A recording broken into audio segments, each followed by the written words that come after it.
Hello. Happy Monday, everybody. It's time for the quiz stream, the trivia stream. You all ready to answer some questions?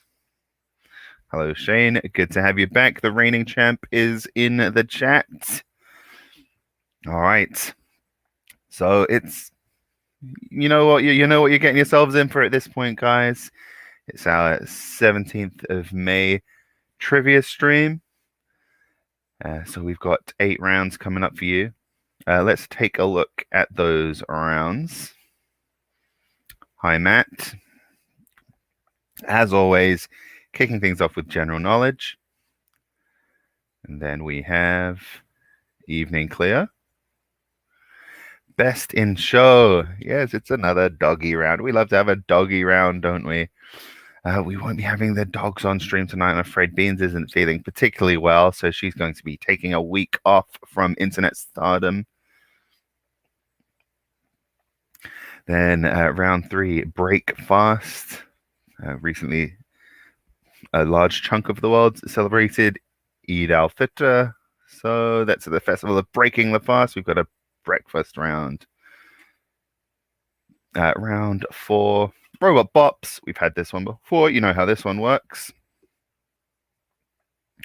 Round 5 will be a baggage check. Then round 6, gates.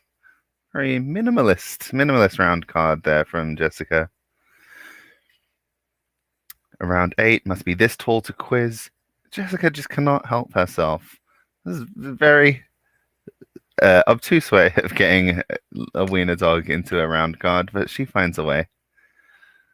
Very wiener dog based graphic design tendency. And finishing with another round of general knowledge, as always. Hi, Liz. Okay, so we've got most of the regulars in, I can see. I don't know if we have any newbies in this week, but in case we do, welcome to Trivia Mystery. Well, that's the website. This is the trivia stream. We do this every Monday. On Thursdays, we have Think Fast, which is our shorter Kahoot-based quiz. And on our Monday quiz, you've got 8 rounds, 5 questions each. You play along on the form. If you found your way to the stream, probably whatever link you found your way here with will have had another link to the answer form that you can play along on. And so there's different types of answer inputs. You might be asked to choose an answer, write an answer, circle something on a picture. There's the different types of input that you might be asked to do. And your answers are not locked in until you hit submit, the green submit button at the end of each round. Any kind of picture input, you might have to do a capture before it will let you hit submit. But that means you can go back, change your answers at any time before you hit that green submit button. So be aware of that. And also don't forget to hit the green submit button. But yeah, we've got 8 great rounds coming up for you guys. And I think without any further ado, let's get proceedings underway. So it's our general knowledge round.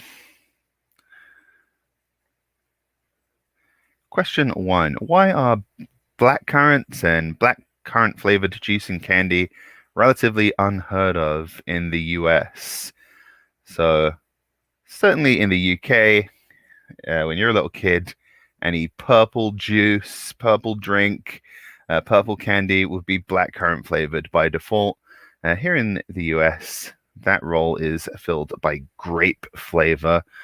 So the possible answers here are the National Grape Cooperative Association lobbied to have the fruit banned.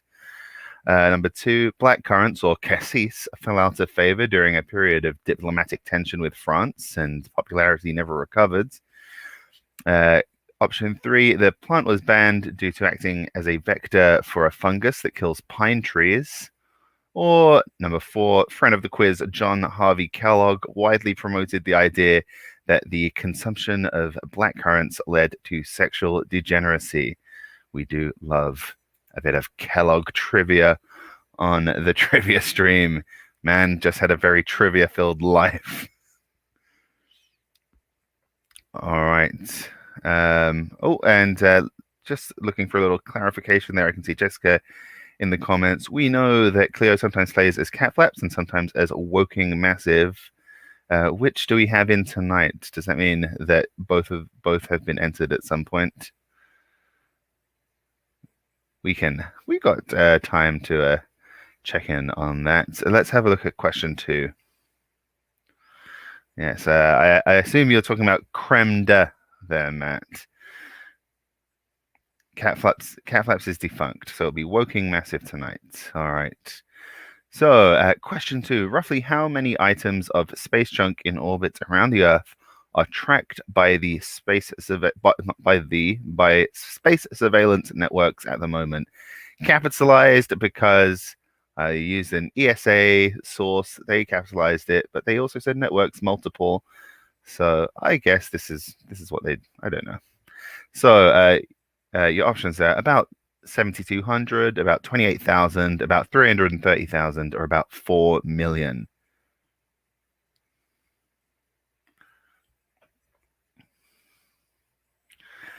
And so this is tracked items of space junk. So there are ways to like estimate it, but these are like actually specifically tracked. All right, number 3, taken in 1861 by Scottish physicist James Clerk Maxwell. What did the first color photograph depict? Was that a tartan ribbon, a bottle of whiskey, a haggis, or the Loch Ness Monster?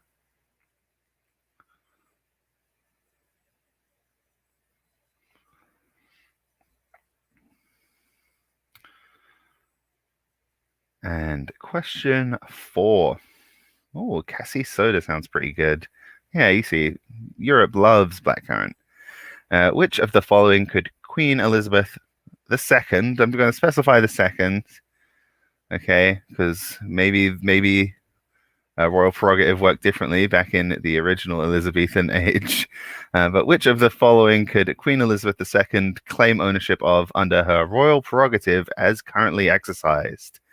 A male swan on Lake Windermere, a 10-foot sturgeon caught in Wales, a beached pilot whale in Scotland that could be pulled away by 4 oxen, or a grampus in Australian waters. So which of the following could Queen Elizabeth claim ownership of?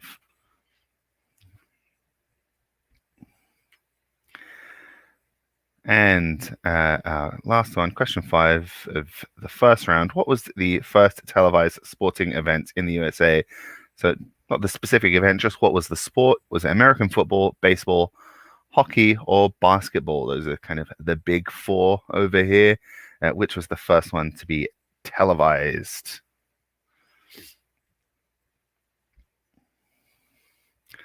So get those answers in. Yes. Oh, and we've got the full. So Woking Massive is when we've got both of the Peterson sisters in. Good to have you in. The more, the merrier, as that's how we feel here. So you've got the questions and options cycling around.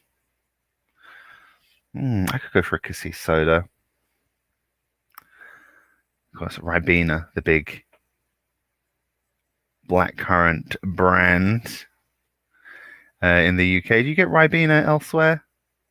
Certainly a childhood classic. Not that, I mean, personally, I wasn't drinking that much Ribena when I was little. I was drinking a lot of like Tesco's Super Saver brand, store brand blackcurrant cordial. But Ribena was always there as an aspirational, special treat drink.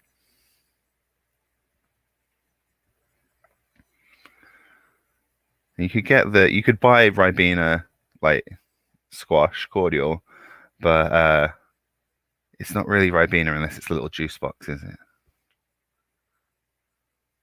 Okay, Ireland has Ribena. I think there's a lot of overlap with stuff that's available in the UK and Ireland. I think almost Ireland gets more stuff because there's definitely stuff that you get in Ireland that you don't really get in the UK. Red lemonade.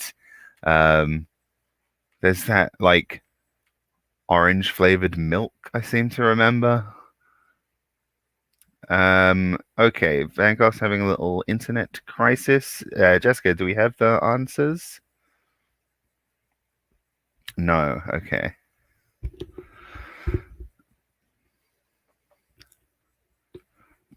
So, yeah, we can give you a few extra moments if you're having a bit of trouble. One of our most loyal quizzing teams.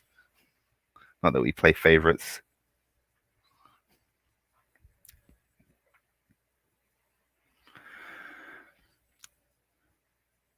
I grilled my first beer brats the other day. So fully immersing myself. I've gone native. I'm fully Wisconsin now. All right, doing it on phone, and we'll see if that works. Okay, and the appearance of our spot seems to indicate that it worked. So you're all good there, Van Goghs. Let's reveal the answers before we see the scoreboard. So first up, the plant was banned due to acting as a vector for a fungus that kills pine trees. So this actually applies to the whole ribes genus, which includes gooseberries. So no gooseberries. Gooseberries. This is the inspiration for this question. Was I was talking about gooseberries, and Jessica was like, "What is a gooseberry?"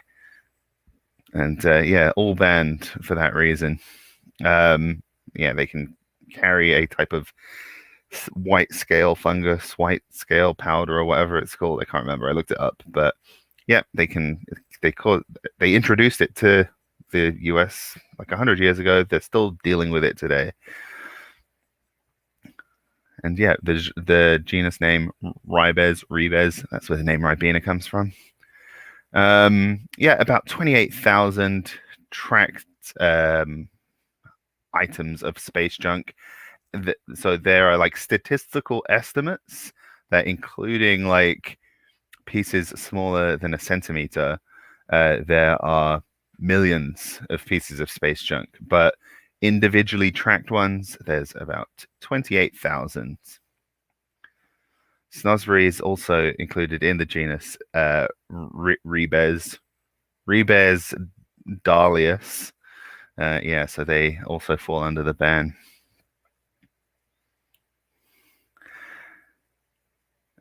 Number 3, a tartan ribbon was the first color photograph, or the first color photograph that did not immediately fade.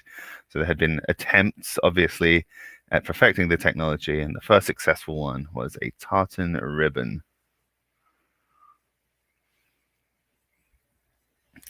And the answer was a 10-foot sturgeon caught in Wales. This was actually a thing that happened like a decade or so ago. Welsh fishermen caught a massive sturgeon, and whatever the legal body that represents the crown got wind of it, and Queen Elizabeth had to like give permission that he could do whatever he wanted with it. So sturgeons, especially large sturgeons, are still technically a royal fish anywhere in the UK. So the Queen does technically have royal prerogative over all the swans in the United Kingdom, but only exercises that prerogative on the Thames and its contributing waterways. A grampus is a type of dolphin, which in the olden days, and probably now still, could be considered a royal fish. But I don't think royal prerogative ever extended to Australian waters at any point. And the whale, a whale that is beached in Scotland can only be claimed by the Queen if it's too large to be dragged away by 6 oxen. So if 4 oxen are getting that thing out of there, nah, sorry, Liz, that's someone else's beached pilot whale. So that's the 6 oxen rule, kind of like the 5-second rule, but more oxen based. And the first ever televised sporting event in the USA was a college basketball game. So how are the scores after that first round? Oh, it's the first ever color photograph.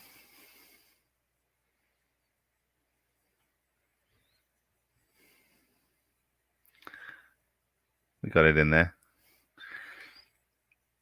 You can see there, it's a tartan ribbon. I wasn't just making it up. All right, here come the scores.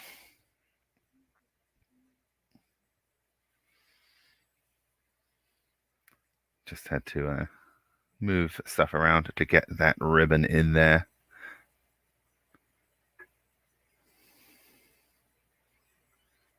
And we've got pretty much a tie across the board there. Oh, we'll just rearrange it to sort. Well, Dancing with Manatees on 1, everyone else on 2 points. So definitely just wide open at this early stage. Pretty much a tie across the board. Dancing with Manatees only 1 point back. So we'll move on to the second round. Tough general knowledge round to get started with. Are the whales licensed for major aircraft or just lightweight planes? I don't know enough about airplanes to get the pun. Okay. What is round 2, Jessica? I have already forgotten. Best in show, it's the doggy round. Okay, so this round, we've taken little extracts from the American Kennel Club's official breed standards. The wording gets pretty weird sometimes, so be warned. Pilot whales, gah! Yes, I did use pilot whale as the example. Yes, quite right. I think usually commercial airliners, they're too big to fit in a light aircraft. Okay, yeah, so these are extracts from the breed standards. We can hear the trivia police calling upstairs. We've omitted anywhere that it mentions their name directly, but based on the breed standard, or obviously the breed standards themselves get pretty long, so these are like excerpts. Based on what the clips or the outtakes that we've given you, you just have to type in what breed of dog it's from. So, yeah, let's see the first one and you'll get what we mean. So, the blank combines in its regal appearance dignity, strength, and elegance, with a great size and a powerful, well-formed, smoothly muscled body. It is one of the giant working breeds, but is unique in that its general conformation must be so well balanced that it never appears clumsy and shall move with a long reach and powerful drive. It is always a unit, the Apollo of dogs. A blank must be spirited, courageous, never timid, always friendly and dependable. This physical and mental combination is the characteristic which gives the blank the majesty possessed by no other breed. So what breed of dog is the American Kennel Club describing there? An absolute unit. The Apollo of dogs. I read a few of these, and they definitely are a lot more taken with some breeds than others. It's very clear that they do play favorites. Right, our second breed. The ideal blank is a medium-large, robust, and powerful dog. Black with clearly defined rust markings. His compact and substantial build denotes great strength, agility, and endurance. A medium-large, robust, and powerful dog. Black with clearly defined rust markings. A compact and substantial build denoting great strength, agility, and endurance.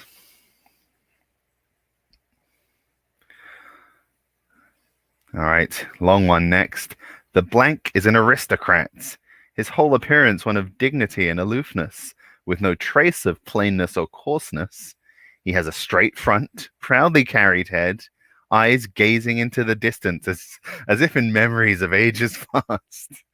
The striking characteristics of the breed: exotic or Eastern expression, long silky top knot, peculiar coat pattern, very prominent hip bones, large feet, and the impression of a somewhat exaggerated bend in the stifle due to profuse trouserings stand out clearly, giving the blank the appearance of what he is, a king of dogs that has held true to tradition throughout the ages. So, yeah, another dog definitely getting some favoritism here. I think part of it is some of these breed standards are a lot older than others. They actually say when they were first written and like anytime they were edited or amended. So turns out like for like dog showing and all this like kennel club stuff, they're quite elitist. So a lot of like very well known and common breeds were just like not added to, they didn't have an official breed standard until like the 80s or the 90s, and then some of the ones that they obviously think consider like the proper show breeds were written much longer ago. All right, so most of these we've taken from the general appearance section of the breed standard. This one we took from the coat section. And in this, just a little hint, clip refers to how they clip the coat of the dog. So hairdo, read hairdo for clip. So a blank under 12 months may be shown in the puppy clip. In all regular classes, blank 12 months or over must be shown in the English saddle or continental clip.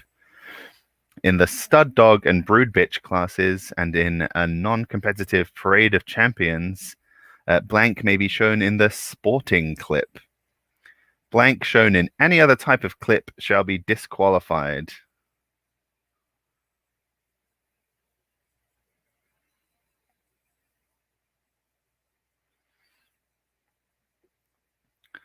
All right, and our final one.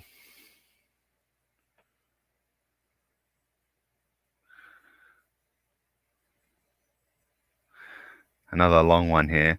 Low to the ground, long in body and short of leg, with robust muscular development. The skin is elastic and pliable, without excessive wrinkling. Appearing neither crippled, awkward, nor cramped in his capacity for movement, the blank is well balanced, with bold and confident head carriage and intelligent, alert facial expression. His hunting spirit, good nose, loud tongue, and distinctive build make him well suited for below ground work and for beating the bush.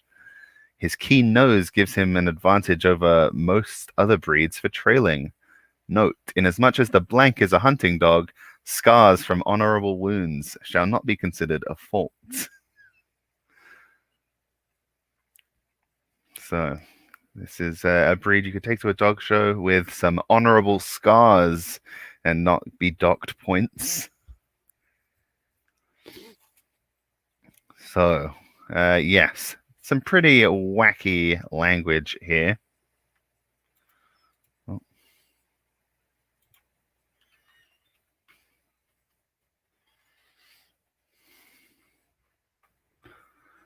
So I think we've got these out excerpts in your forms, so you should still see them. So you can read those, try and think, what dog could that be? Should be what there should be one of these. I think every team's going to get. All of these descriptions would fit our pug. Yes, definitely. I've seen the pictures. He is an Apollo of dogs, a king of dogs, an honorable warrior. What clip is your pug currently being shown in? Continental? English saddle?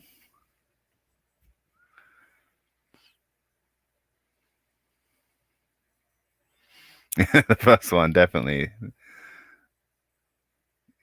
The giant working breed, the pug.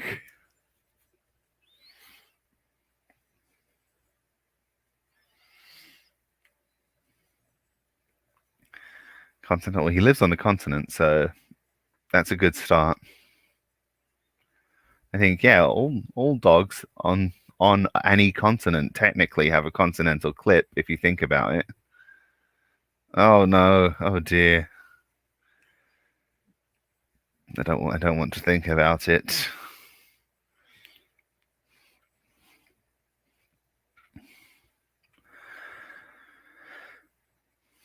Yes, I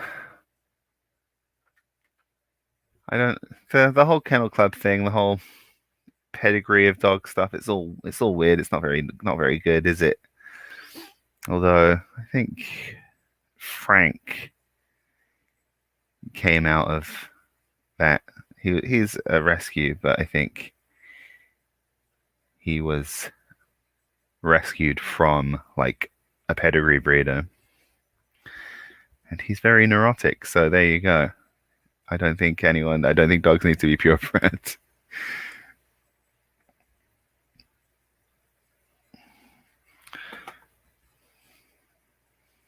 So let the words build an image in your mind. Some of them obviously it depends what works better for you. Like some of them very flowery language. I think number 2 for me, I would find the easiest because it just gives you a very literal description of what they look like. Whereas Jessica found that to be the most difficult one. So it really depends on what type of description works best for your like mental image making.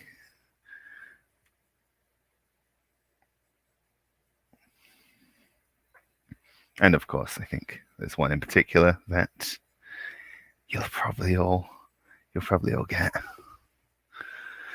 All right, we're waiting on a couple of teams now. So if you're not sure, there's only so many types of dog, eh?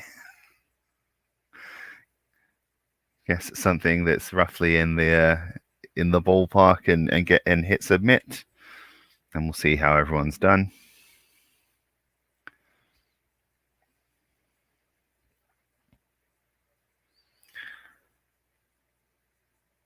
And yeah, don't worry about spelling. I know we try to be quite forgiving in the programming of RSpot, but also we do double check all of them. We're not gonna make you lose a point over spelling a dog breed name incorrectly. Yeah, you guys are in. And I think everyone's in. Okay, so let's see the answers. First of all, the Apollo of dogs was the Great Dane. Yes. A lot of language there referring to its size. So if nothing else, just go and guess the biggest dog you can think of. It's the Great Dane. Next up, black with defined rust markings, powerful, strong, medium, large, compact dog. It's the Rottie. Look at that cute little face. Then number 3, the king of dogs, aloof, exotic, long, silky top knot, the Afghan hound. There was an Afghan in our neighborhood there were a pair of Afghans in our neighborhood in Bucharest, but then after a while there was only one. It was very sad. Then a poodle has the various clips. I don't know what clip this is, but it's not any of the ones listed as like a show clip. This dog's being allowed to have fur on his muzzle, for goodness sake. But yes, poodles, they look much cuter when they're not in any of the show clips. And yes, finally, it was the Dachshund. If you put a wiener dog or sausage dog, we'll have given you the point as well. But yes, the Dachshund, that honorable warrior, well suited for underground work. But we couldn't have a dog round without including the Dachshund, could we? So let's see the scores after that.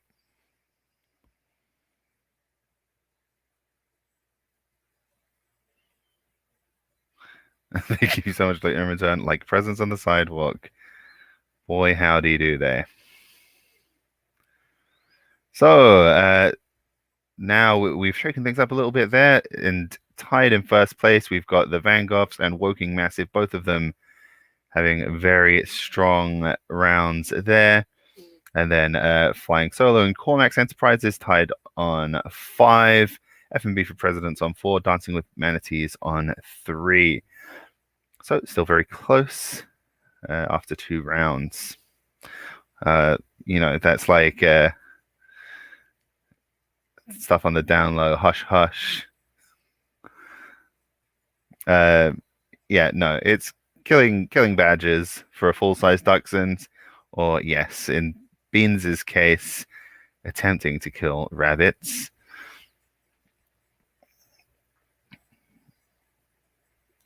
So let's have a look at round 3. And yeah, they do hang out in the basement all day. That's underground work. So break fast. This is inspired by the recent celebration of Eid. People all over the world have been breaking their fast last week, and we're going to look at breakfasts from around the world. So we're going to show you 5 pictures and give you a brief description of each one, and then you're going to guess which of the 3 countries listed this breakfast is from. So our first breakfast, let's see the picture. It's a coconut rice with fried anchovies, peanuts, cucumber, hard-boiled egg, and a spicy sauce. So is that from Japan, Malaysia, or Kenya? What is home to this breakfast? All right, next one.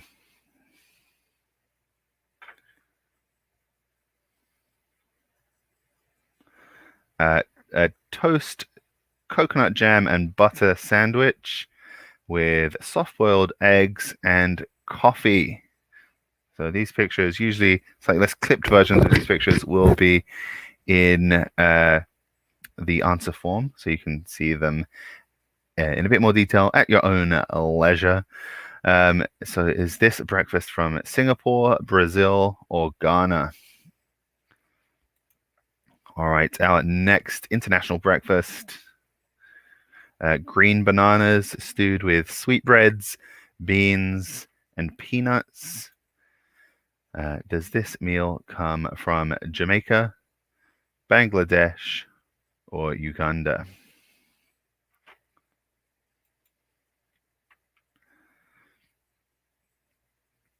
And next picture.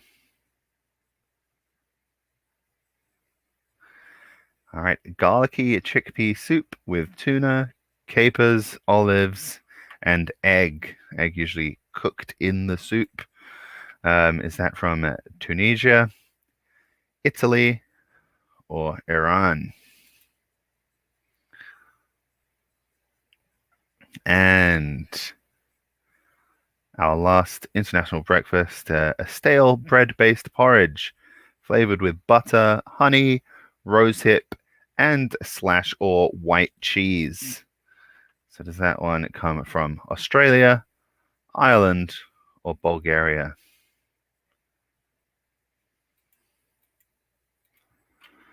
All right, so multiple choice one. So that's guys a little bit of a break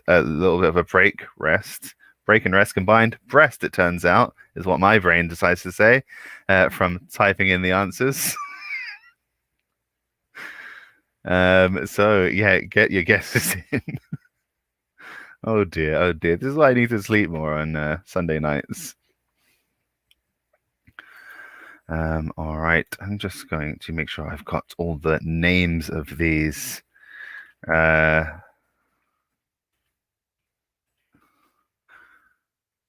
These foods ready to go for the answers.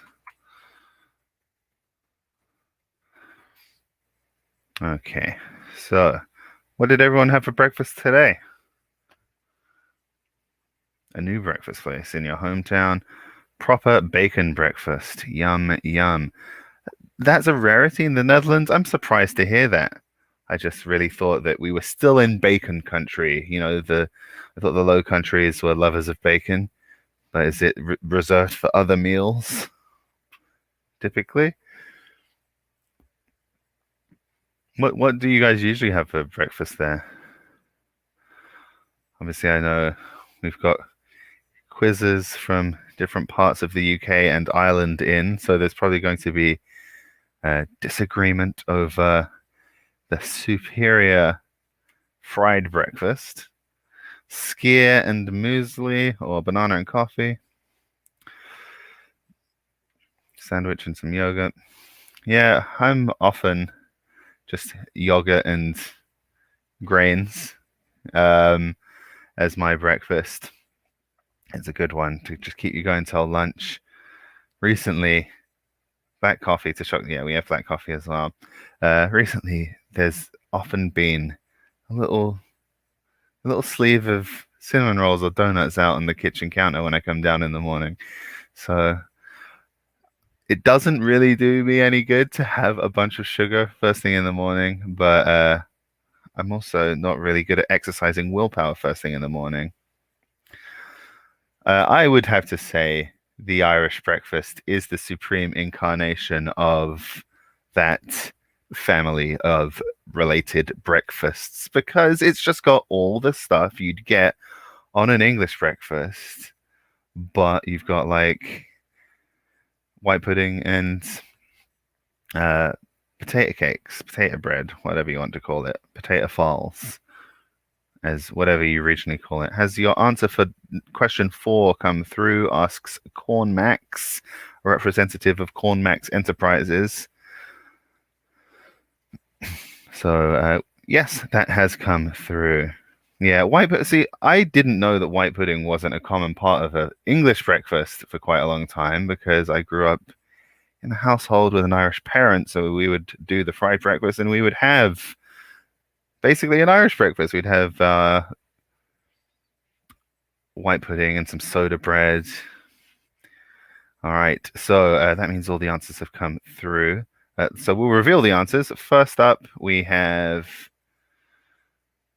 nasi lemak from Malaysia. Give me a second. Make sure I've got all the names in. This is kaya toast from Singapore with some kind of like steamed eggs. Those eggs are kind of cool looking. I don't know what they do to them, but I kind of want to eat them. All right, next is from Uganda. That's a stew, which matoke is the type of banana. I can't remember the name of the stew. But yeah, there you go. It's stewed with like offal, so sometimes sweetbreads, sometimes tripe, and beans. Tunisia, kablabi, I can't remember. Yeah, it's like a chickpea soup with just whatever proteins you want to stick in there, often tuna, eggs, stuff like that.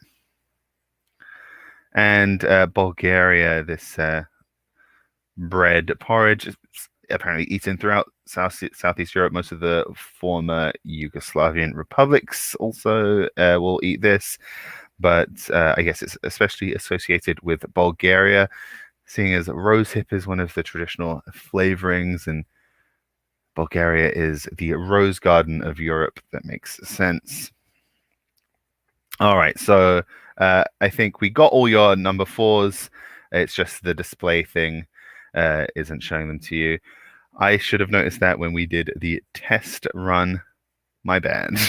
But don't worry, we did get your answer 4s, and we will see your scores. Right, I see. The late addition of olives, that's it. I amended the wording of the question, so it probably messed that up. Yes, that was me. I forgot.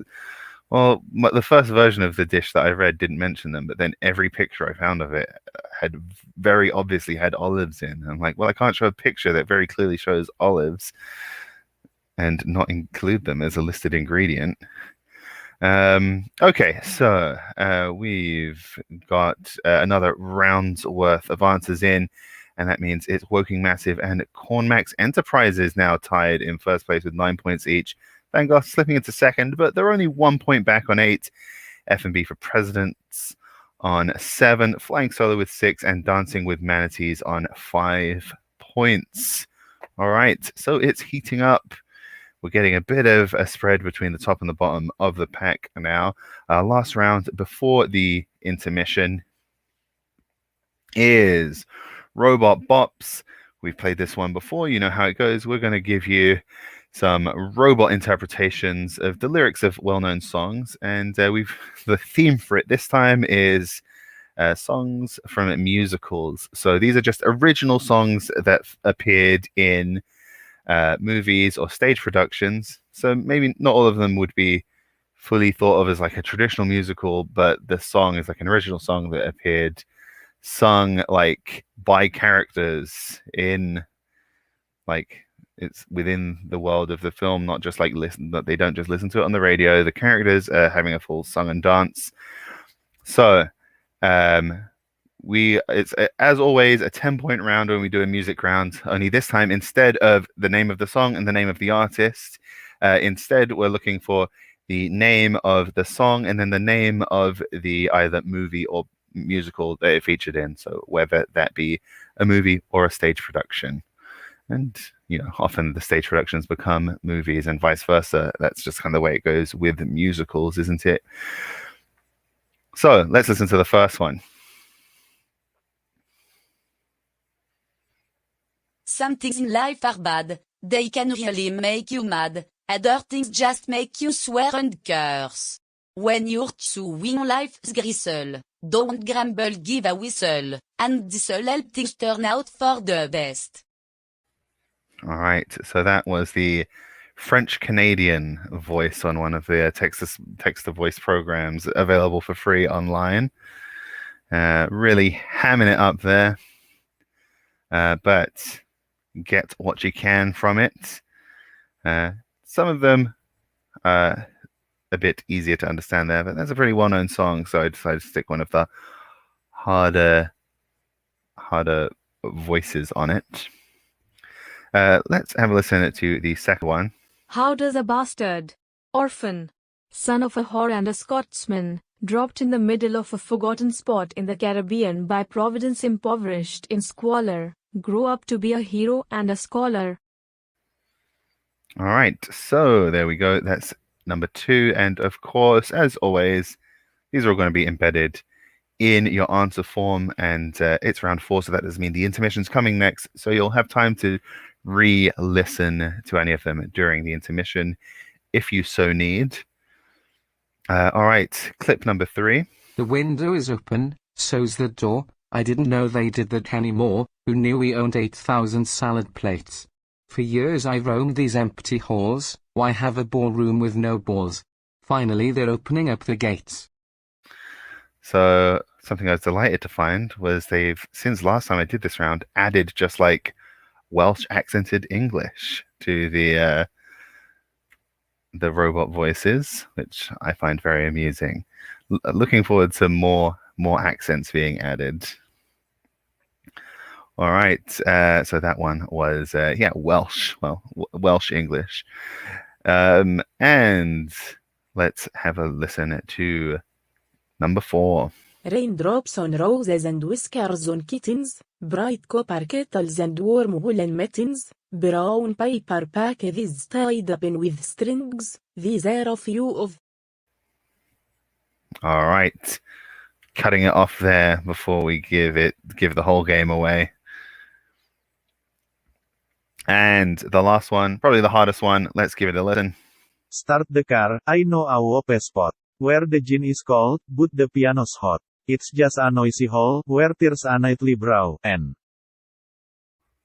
again, cutting it off before we give the whole game away.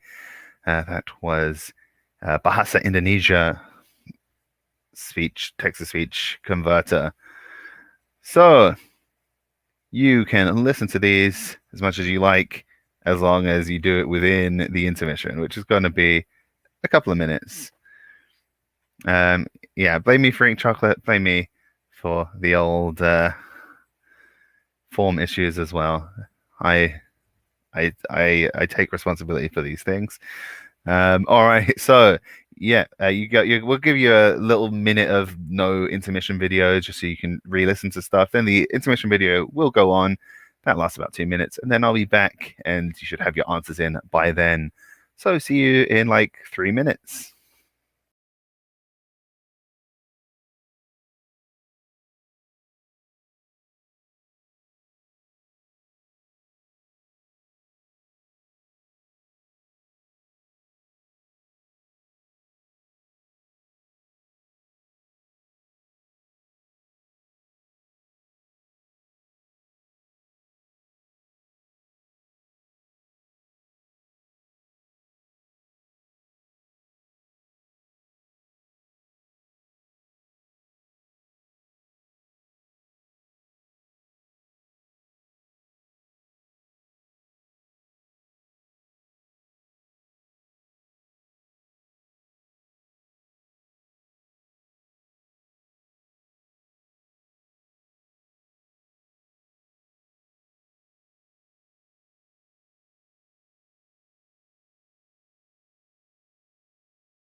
Oh, lovely, lovely little Vizsla at the end of the intermission video there.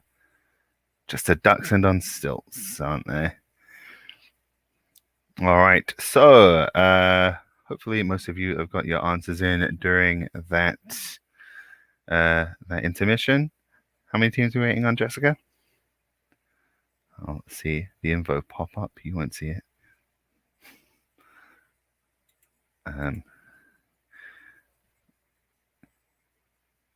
We're waiting on most of the teams. I see. Okay, so you guys need a little more time. Well,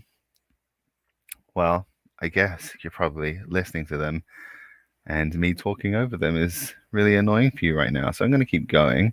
Yeah, get your guesses in though, guys. Those of you who have finished already, I think 2 teams have their answers in. Are you big musical fans? Fans of musicals? I can't say that I'm a massive musical guy, but how do your taste in musicals run? Your tastes, I guess there's more than one of you.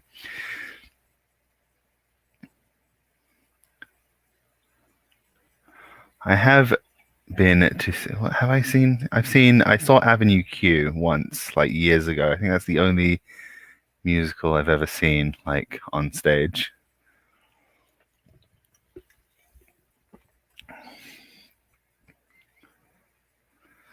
But not to give too much away, there were no Avenue Q songs included in that round. I would say all the songs we included better known than anything from Avenue Q. Oh, where did you see that? That's a pin to see Book of Mormon. Did you guys go together?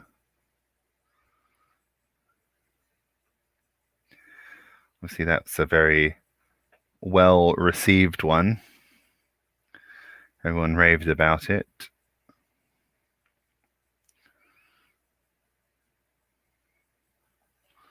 Ah.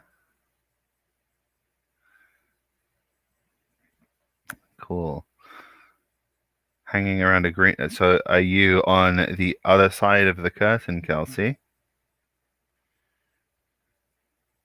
We have a performer in our midst. The Lion King. Classic. Long-running classic.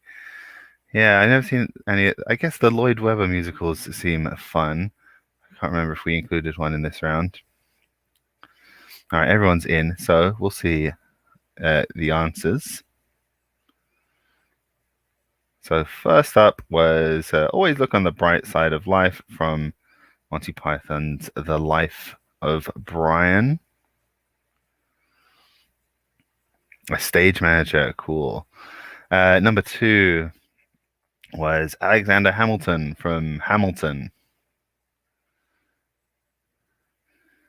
Number 3 was First Time in Forever from Frozen. You saw Cats on Broadway. Cool. That's a real classic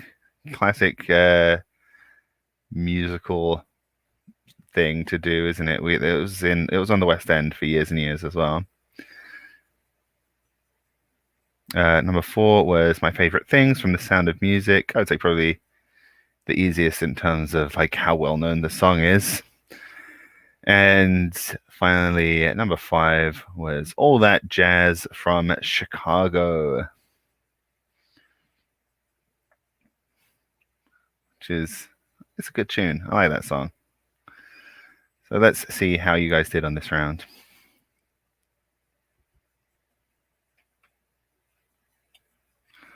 I've got my sparkling water, Klarbrunn, Wisconsin's second most famous sparkling water brand.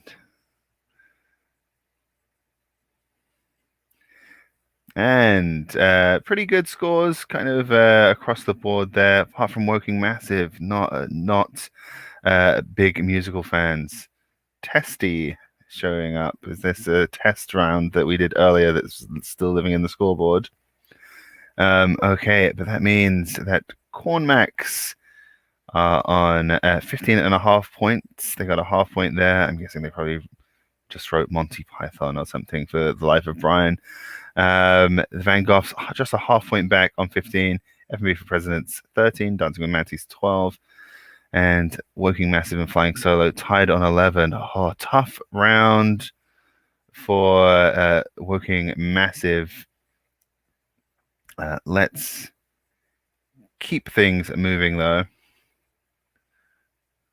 Half point for the Hamilton song name, I see. So, round 5 coming up. Dinner Theatre, the cousin of full-on musical theatre. All right, so round 5, baggage check. So we've put together some fictional characters. They're going on holiday, and we've put together little pictures of the scans that security will see as their bags go through the baggage scanner. So we're gonna look at the bags, and you just need to type in which fictional character's bag is this.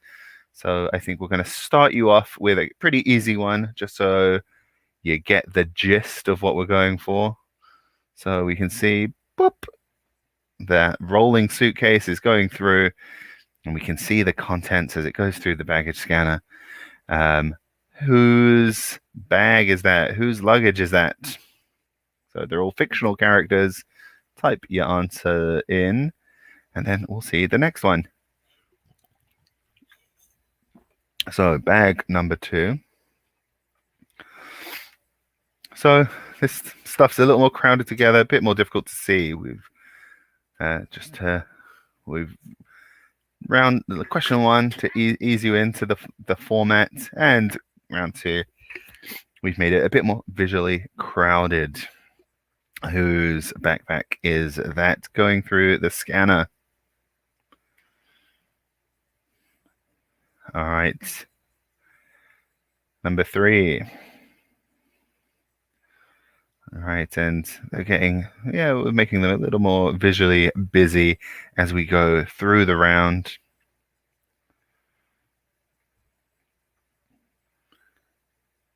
Need to think. Who would have that in their bag? Okay, number 4. Okay, very dense. A lot of visual information in this one. A very well stuffed backpack. But what fictional character does it belong to?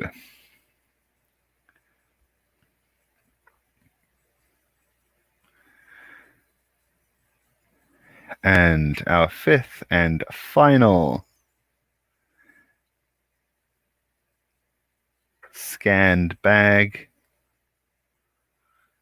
and we've eased off. We didn't. It's all about managing the tension. We ratcheting up the level of the visual noise, and then we've eased off for the last one. A bit of an easier one for the last bag going through security. So type in the names of the fictional characters who are the owners of these 5 bags. And as usual, typed answers will be double checked by a human being. And we thought, now that people are getting vaccinated, hopefully, maybe some of us will be seeing baggage check again in our future. Maybe that is going to become an option. This year, we might be able to travel. Of course, we have been through a baggage check this year already, but that was an extenuating circumstance. I think going through baggage check for leisure because we wanted to, maybe it might be happening again soon.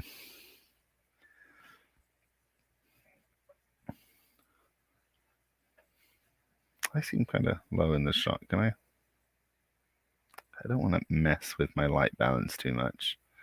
I've got a spot on my nose and it's really visible on camera. Well, you know, maybe soon we'll be able to afford a full-time makeup artist.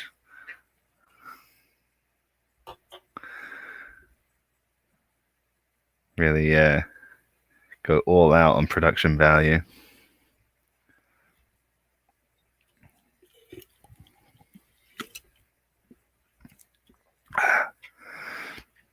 All right. Yes, this clock doesn't function. It's live updates from Beans. She's there. She's by Jessica. She's all bageled up. Look at her. She looks so sad. We're going to have to take her to the vet tomorrow. I don't think it's anything too serious. But that is true. That is how the idiom works. But it's not indicating the right time right now. I think that just makes broken clocks even more confusing. What if you just happen to look at it at the right time of day and you're like, well, that clock's not broken. I'm not going to fix it. And then somehow, coincidentally, you keep doing that. That's the thing that could happen. You never know. All right, so we're waiting on 2 teams to get their answers in. 1 team. So you understand the brief. Just the names of the characters who own those bags. So the items within the luggage are the clues. And that means everyone's in. Hi there, R-Spot. So first up, Popeye. We went pretty easy to begin with. There's a bunch of cans of spinach, little corncob pipe, and an anchor. Popeye the Sailor Man. Next up, slightly more crowded together, but we can see a whip, a fedora, a 6-shooter, and the Holy Grail. It's Indiana Jones. After that, we can see a hat stand, a full-size lamp, a pot plant, a large mirror, a pair of shoes, and although she doesn't take it out of her carpet bag in the movie, her trademark umbrella, it's Mary Poppins. So most of those things are from the scene when she arrives at the house and starts furnishing her room straight out of her carpet bag with, you know, a full-length floor lamp and a hat stand and what have you.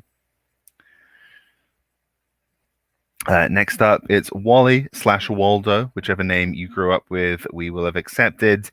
And so these items, a sleeping bag, a water kettle, a tin cup, binoculars, a camera, a walking stick, a shovel, and a snorkel and mask. These are the items, or they are among the items that you have to find on each page. So he loses 1 on each page.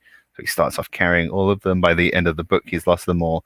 So on each page, you find both Wally and the thing that he's lost. These are his items.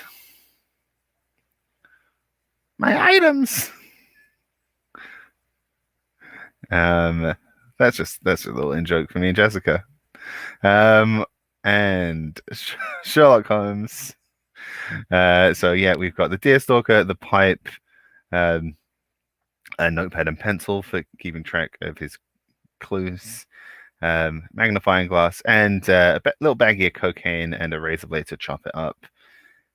That is Sherlock Holmes. He's going to have a hard time getting through security for sure. All right, so how do the scores stand after that? Cormax Enterprises still with that half-point lead. Vanguard's just a half-point back still. F and B for Presidents, 18. Dancing with Manatees, 16. Woking Massive on 15. So good round there, clawing it back a little. Flying Solo on 14. Not clawing it back too much because most people had a pretty strong round, but climbing above Flying Solo. And so we're moving on to the next round, which is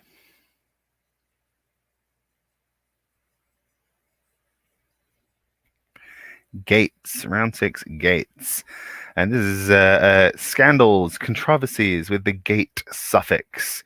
So I'm going to describe the events of a certain scandal, and you need to choose what gate name got attached to it, either just by public discourse or the media. What were these gates? So the first one, Ariana Grande recorded licking an unpurchased donut and saying, "I hate America," while recovering from wisdom tooth surgery. What's that called? Grande Gate, Donut Gate, or Novocaine Gate?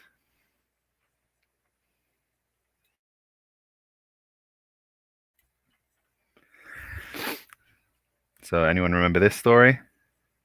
It's a pretty funny thing to do, just on the face of things. Just go into a donut shop and start licking the donuts and shouting that you hate America. Classic behavior. All right. Next up, the NFL investigates Tom Brady and the New England Patriots over accusations of using underinflated footballs. What's that? Deflategate, Patriotgate, or Bradygate? All quite visually satisfying there, or quite assonant with the long A diphthong.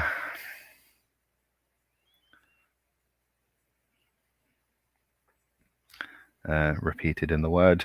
Okay, number 3, YouTube trend of videos featuring popular children's characters in bizarre, disturbing, and inappropriate scenarios being recommended to young viewers. Was this referred to as Elsa Gate, Baby Shark Gate, or Peppa Gate?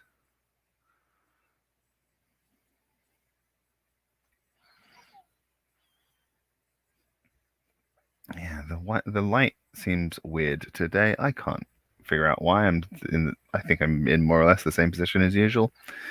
All right, number 4.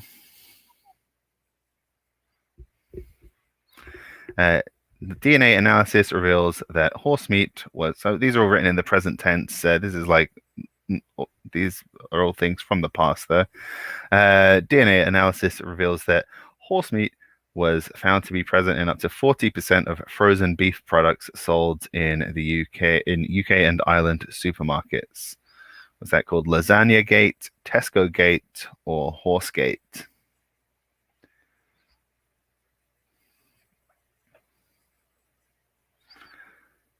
And presumably affected places beyond the UK and Ireland. I think this was just a thing in the whole European meat supply chain, but really became a thing in the UK and Ireland. Oh, we've skipped the last one. All right. And number 5, controversy surrounding the Conservative Party's plans to impose a new tax on hot snack foods. Was that Piegate, Pastygate, or Sausage Roll Gate? So we started with a couple that were maybe a bit more America-centric, but we finished with a couple that were more UK-centric. Would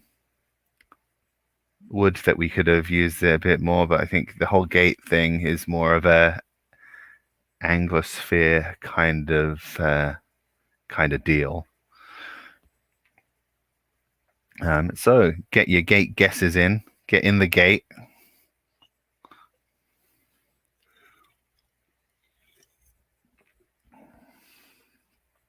A topical round about Bill Gates.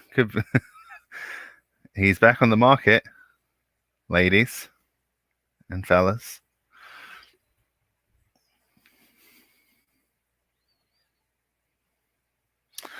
Cool. Do they make? Is it like a tourism thing? I mean, I've been to DC, but we didn't go anywhere near that hotel. You gotta like try and find the room. So you are planning on going through some airport security. Travel back on the market for the Van Goghs. There's got to be kind of a tourism thing associated with the Watergate Hotel, with the whole Watergate scandal, right? They got to be making money off of it. Yeah, I know it's a hotel, but you imagine that they got to be like, yeah, give us a bit of extra money and we'll show you the room.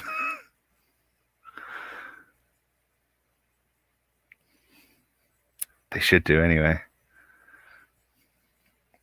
All right, everyone's got their answers in anyway. So, yeah, I imagine it's pretty fancy if there were kind of, I guess everyone is a political player in that city though. Okay, so round 6 answers. So this was Donut Gate. Ariana Grande licking those donuts. Deflate Gate was the underinflated football scandal. Apparently makes them easier to throw. Elsa Gate. So lots of popular characters showed up in these videos. Peppa Pig, Elsa, Spider-Man, the Joker. Just a weird selection of characters. And oh, I see. So the Watergate scandal was not in the hotel. Learn something every day. Okay. Then Horsegate. They went pretty basic with the name. I remember it being Findus frozen lasagnas being one of the first like products where this story really blew up. Although I think it was Tesco burgers were the ones that turned out to be 100% horse. So in most cases, stuff was contaminated in the range of like 1% to like 30-40% horse meat. But then there was some Tesco frozen burgers that were at 100% horse. I feel like you should be paying a premium on that. And then it was Pastygate. Under David Cameron, this happened years ago. That they were accused of being out of touch with working people. I think it led to a very awkward, photo op of David Cameron trying to eat a pasty, saying how much he was talking about how much he loves the pasties, but he was talking about like, I've been out of the UK so long now, so I can't remember that one like pasty chain that's in like train stations all over the country, or Ginsters or something. I don't know. He was talking about some kind. I know Ginsters are based in Cornwall, but yeah, Lasagna Gate was when Tottenham lost a game when they got sick from eating dodgy lasagna. Yeah, a little tricky there. I used the name of an actual gate. But yeah, that was an unrelated gate. All right, so yeah. Anyway, David Cameron sucks. We all know it. Cornmax extending their lead a little there, 23.5 points to the Van Goghs 22. F&B for Presidents just 1 point back from the Van Goghs, 21 points, and Dancing with Manatees on 20. Dancing with Manatees been slowly clawing their way back after an underwhelming start. Woking Massive on 17 and Flying Solo on 16.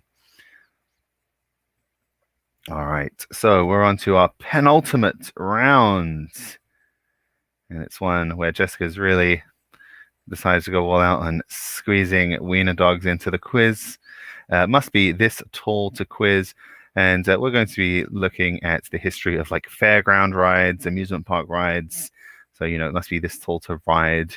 So basically, we've got 5 different popular rides that you'd see at a theme park or at a fairground. And we've got 5 different dates of when the first ones appeared. So ranging from all the way back in 1620 to much more recently, 1980. So one of these rides is kind of like a Xennial, millennial Gen X cusp. But can you get like when each one made its first appearance in the right order? So first of all, the first merry-go-round. When did the first merry-go-round appear?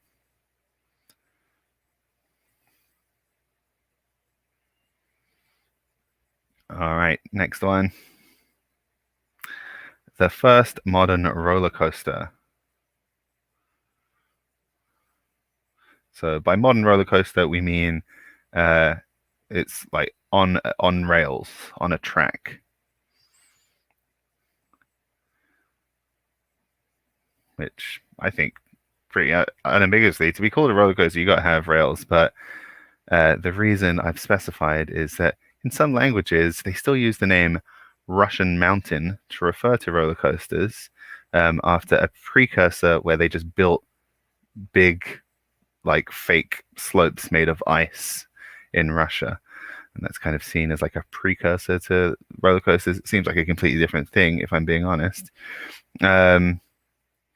Next up, we've got the first bumper cars. When were the first bumper cars, or dodgems, if that's your preferred nomenclature?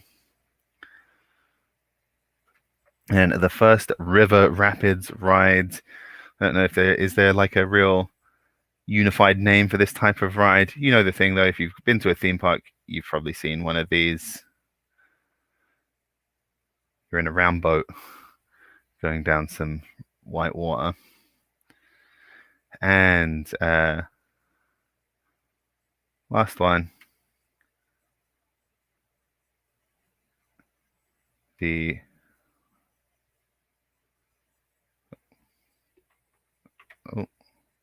Oh yeah, just to be clear, not a log flume. The ones with the round boat, and it's like rough water. The first pirate ship ride. So, you know, the big pirate ship swings. All right. So those are the different rides. You got to match them to their dates. Not the fruit.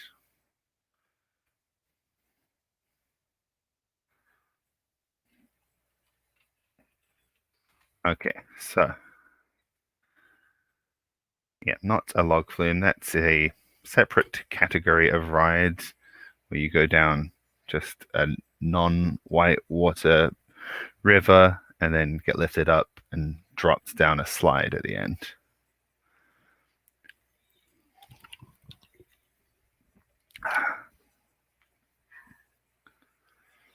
You got to do that. I can hear my being mocked from the other side of the production booth.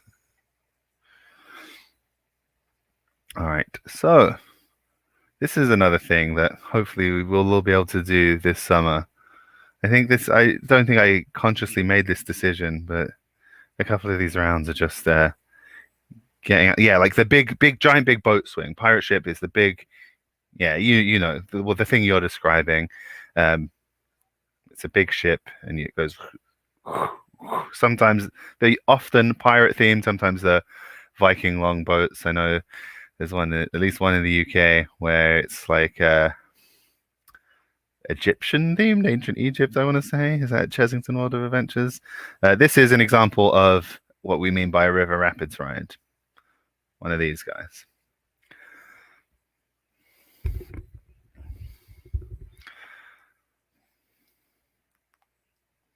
Yeah, hopefully this is something that we'll be able to do.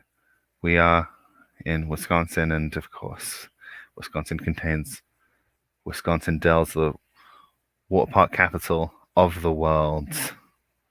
Which Jessica not a fan, apparently. I'm curious.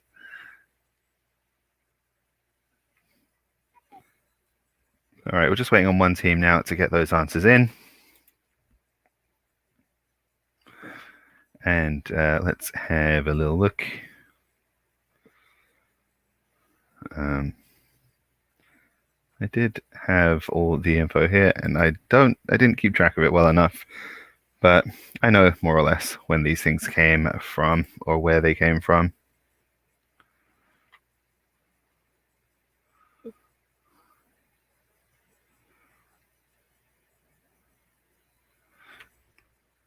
I'm just sorry if I'm going off screen. I'm just getting the info. Sorry. Okay. Hit submit, guys, and we'll go through the answers. Here we go. Everyone's in. Lovely jubbly. Yeah, I'm looking forward to it. Okay, so the answers straight from the doggy's mouth. Oh, as my cacao message is showing up, the alerts are audible. So the first merry-go-round was in Turkey in 1620. Then next, the first modern roller coaster was in Paris in 1817. The first bumper cars were an American invention in 1920. The first river rapids ride, by far the most modern, first appeared at Six Flags in 1980. And I guess it makes sense. It requires a lot more dedicated resources. You got to have like the jets and stuff. And the first pirate ship ride, 1897, and I believe that was in Oklahoma. All right, let's have a look at the scoreboard after that round.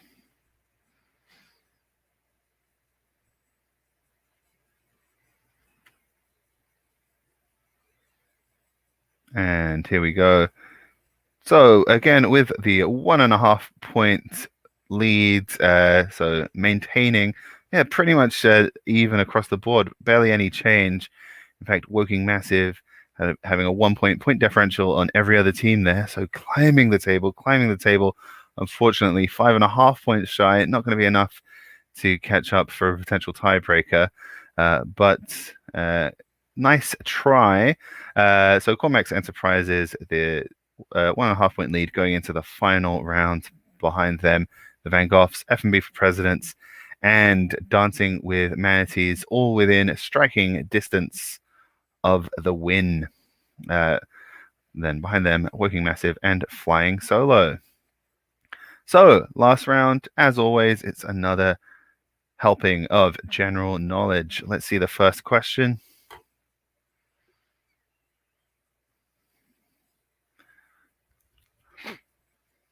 All right, general knowledge. Here we go. A recent YouGov poll matched 34 different animals against each other in various combinations to see which one respondents thought would win in a fight.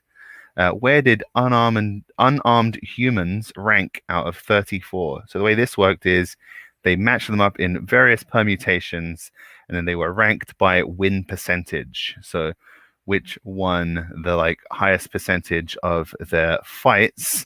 And so out of 34, did humans rank number 5, number 13, number 21, or number 33?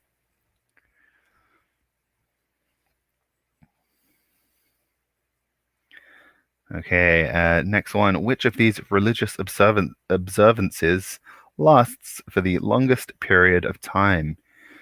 Is it Lent, Ramadan, Hanukkah, or Advent? So which of those lasts longest? And we are going the Western Christian churches, Catholic and Protestant, for Lent and Advent, because the lengths change considerably for the Orthodox Christian churches, and I think that they vary from Orthodox church to Orthodox church, so that everything gets too complicated when you get the Orthodox involved. No offense to any practitioners of Orthodox Christian religions. We're just going with the Western Christian churches as the lengths for these observances for the purpose of this question. All right, next up, how much was each main cast member paid for the upcoming Friends reunion episode? So that's going to be airing in a couple of weeks on HBO, I think. Did they each get paid $1 million, $2.5 million, $5 million, or $10 million?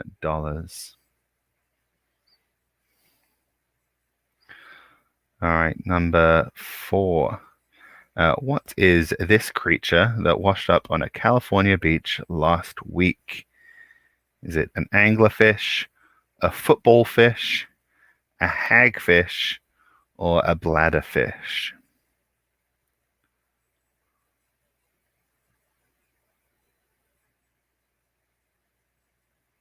And the last question. Digital security concerns were raised at the White House recently after BuzzFeed reporters were able to easily track down Joe Biden's personal account on which app? Is that TikTok, LinkedIn, Venmo, or Snapchat?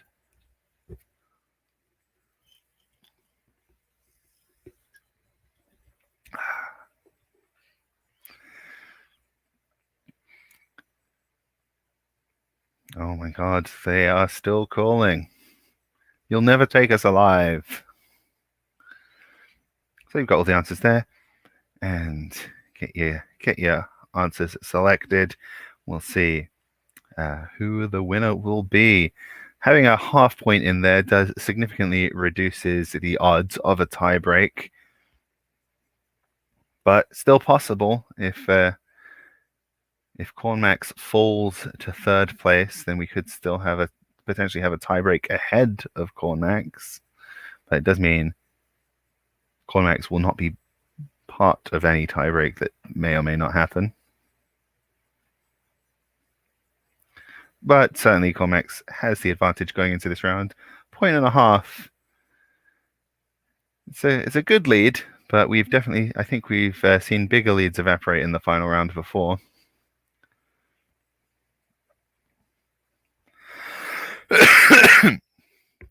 Oh, sorry about that, guys. Should have muted.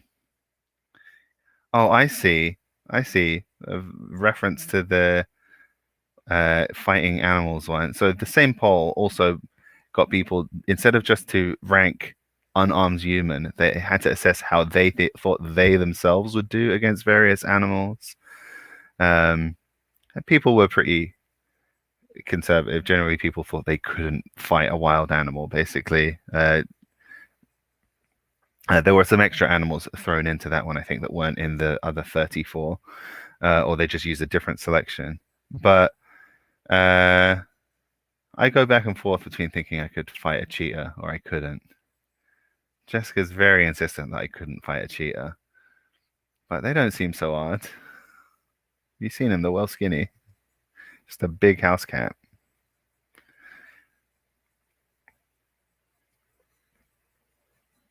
I'm just saying, if you run, then you're in trouble. But yeah, I don't think they're really built for a proper fist fight.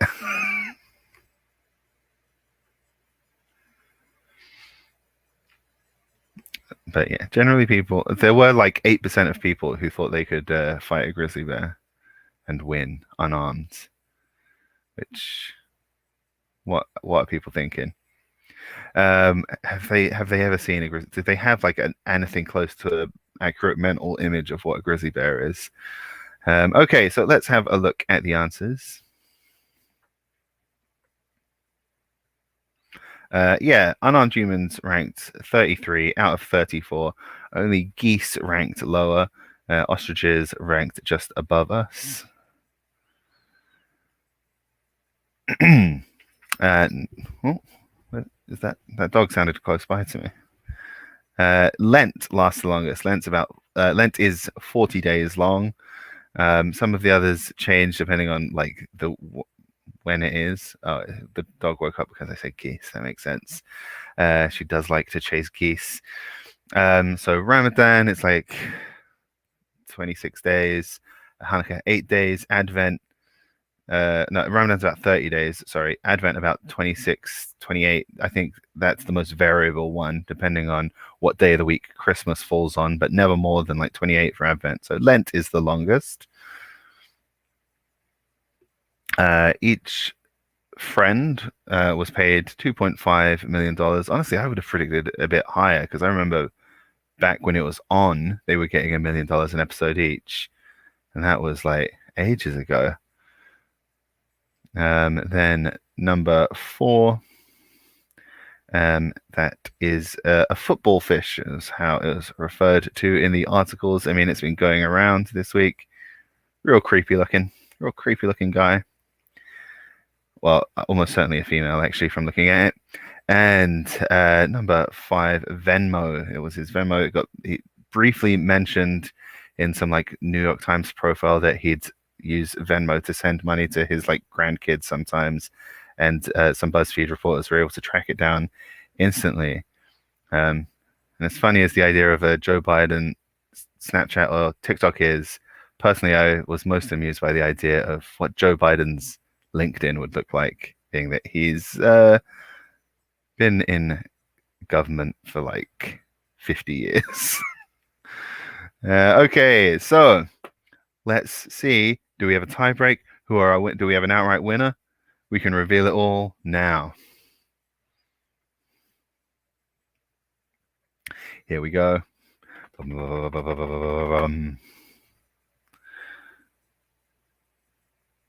Football fish and anglerfish. Yeah, so I think football fish is a type of anglerfish. Probably should have used different decoys, but this is a specific type of anglerfish called a football fish. Cormax Enterprises winning by a half point. Well done, Cormax. A narrow victory there for sure. Van Goghs with 26, F&B for Presidents on 25, Dancing with Mantis on 24, Woking Massive 23 is really close all the way down. And Flying Solo on 20. All right, great job to all our teams. A close one there at the end. In the viral articles about it going around this week, everything called it a football fish. So we're going football fish for this one.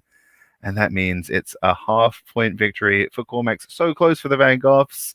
They could have had the second in 3 weeks, but instead, breaking the recent run of Shane dominance, we've got Cormax Enterprises. Well done. So it seems like we've had a ton of Shane winning recently, but that does make it 3 different winners in 3 weeks. So well done to Cormax. First win for them in a while. Great job. And a close one too. So close for several of our other teams.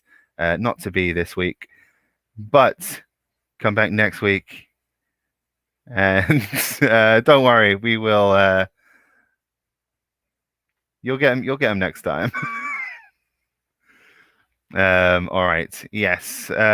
We'll issue an addendum in the post quiz Facebook post about the football fish anglerfish conundrum. All right. So well done. Thanks for coming, everyone. We'll see you back here next week, and hopefully see some of you as well on Thursday for the speed quiz. Think fast. I know some of you who like to play the Monday quiz haven't tried out the Thursday quiz yet, but why not give it a go? It's a bit of a different vibe. Runs, it's a bit runs at a kind of a faster clip, and less waiting around, and I think it's fun. I think it's a good time. But thanks for coming. Well done, everyone. Thanks for playing. See you next week, or see you Thursday, whichever one you're coming to. And keep quizzing. Have a great week. Bye.